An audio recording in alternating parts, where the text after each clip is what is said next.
Dr. Joe Puri, who's the Associate Vice President of Strategy and Knowledge Development at the International Fund for Agricultural Development. There are shortages, there are difficulties in supply chains. The global interdependence we see in this sector has obviously put us in a precarious situation, where we have not been dealing with this. How do we deal with it? How can this be changed? And what can international organizations do in particular? Yeah, thank you so much, Andrew, and thank you everyone for having me here. Can I have my slides up, please? So I've taken the liberty of also showing a couple of slides that I'm hoping will also bring out some important trends. One of the things that I mentioned to the panel in our grouping just before this session was how there was very little mention of climate change in a lot of the discussions that we saw before this. So, okay, I think what is really important is to see that there is a big relationship that is causal between conflict and food security, and that's becoming more evident over the years. Whether it's acute food shortages, and one of the things that we have to note, that whether it's Ukraine or it's, and as a consequence, the impact on inflation. In many countries, food inflation is actually far greater than the overall inflation that countries are witnessing. But in countries that are in conflict, acute malnutrition is 88% more compared to where there is no conflict. Yeah? And the causality could go either ways, but the strength of causality from food insecurity to conflict is actually very high. I think what we are seeing is that climate is a threat multiplier in all of this. So the IPCC, which is the Intergovernmental Panel on Climate Change, points out with very high confidence, so I'm an economist by training, and I do put a lot of emphasis on what the confidence intervals are on the evidence that is coming out. And whether it is food security, whether it is water security, or forced migration, we are seeing that as a consequence of drought, and we are seeing high food insecurity. We saw the Arab Springs. We also saw the Lake Chad region, the Sahel region. All of these are witnessing a huge amount and increased conflict. Evidence is telling us that actually conflict, the likelihood of conflict increases from anywhere from 3% to 20% as a consequence of food insecurity. And this goes from interpersonal conflict to intertribal conflict to increased conflict. For example, in the Sahel, where there are mixed groups, the likelihood of conflicts go up to 54%. So these are really important issues if we've got to talk about global stability. In recent evidence that's coming out, there have been simulations looking at past data on what is a 1 degree Celsius increase in temperature mean. And we've got now recent evidence published both in 2022 as well as in 2017 that say, for example, in Africa, an almost 11% increase in conflict incidence and a 54% increase in conflict probability in mixed areas. In work that we're doing at the International Fund for Agricultural Development, we find that when we invest in food security, the likelihood of conflict goes up. And when we don't invest in food production, food capacity in markets, that likelihood goes up as well. So, really, the big focus for us is resilience, right? And resilience is the capacity that ensures that adverse stresses and shocks do not have a long-lasting adverse development consequence.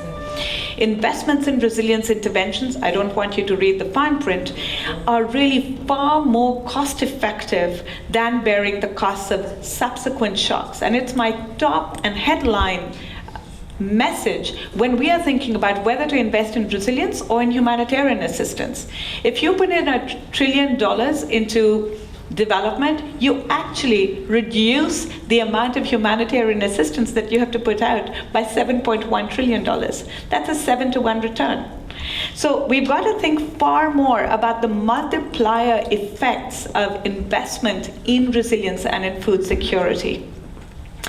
I think the one thing that I do want all of us to take away is the importance of markets. And that's really what I think Andrew and the rest of the panel, I know, are talking about, which is how can we get the private sector to come in?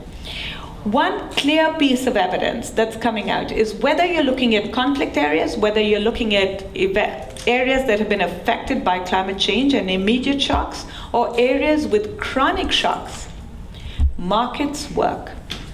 I'm not just talking about cash markets where you and I can exchange goods with money, but barter economies thrive as well. And they're really effective in helping to smooth out the impact on human beings, as well as on animals, on livestock, as well as other facets of economies. And I think this is the one thing that COVID has taught us as well. We are talking about vaccine sovereignty in the context of COVID. We should be talking about sovereignty in the context of food insecurity as well. Local and regional markets help to reduce the vulnerability that smallholder farmers, which is where IFAD works, as a consequence that smallholders farmers felt as a consequence of COVID, when and if they were not connected to global supply chains. So we're working with a whole range of market-based instruments to draw in the private sector, whether it is payment for ecosystem services, where you can actually cost a public good and incentivize private investors to come in and pay for something which is otherwise an externality, which is keeping forests intact, but really leading to greater economic resilience as well as environmental resilience is one idea. Investing in climate-smart agriculture, as well as paying farmers for any adaptation benefits. So when they invest in agroecological systems, they generate soil health. That in turn leads to greater resilience and reduces the indebtedness of societies. All of these things are things that we are experimenting with through our resilience scorecard, certified adaptation benefits with other agencies in the UN system, as well as resilience bonds, where private investors can come in and get returns based on performance that is linked very intimately to overall resilience. The critical thing is measuring resilience in an objective way. And we know that in the public goods space that has been done with carbon emissions, so we're very close to doing that as well with resilience. There are many other things that are available, bonds, derivatives, impact funds, and I'm happy to talk about it during Q&A. Thanks, Andrew. Wonderful, thank you. So we've started to hear about instrument reaction to globalization before even COVID, and then the war. What has the macro policy aspect gotten wrong over the years, or do you see a change now in the macro policy aspect from GATT to the World Trade Organization and beyond? Thank you. 1 minute, of course. Of course. Thanks, Andrew. I think the elephant in the room with respect to global trade is acknowledging that global trade has not worked for developing countries.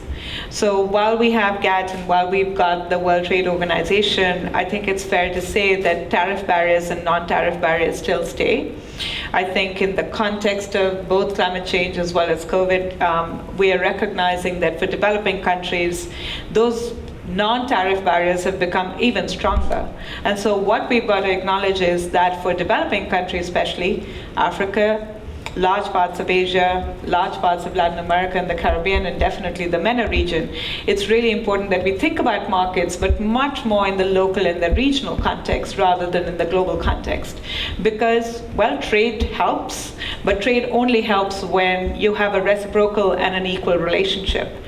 And so to go back, I think where we are focusing as an international organization is to think about local and regional markets rather than global markets.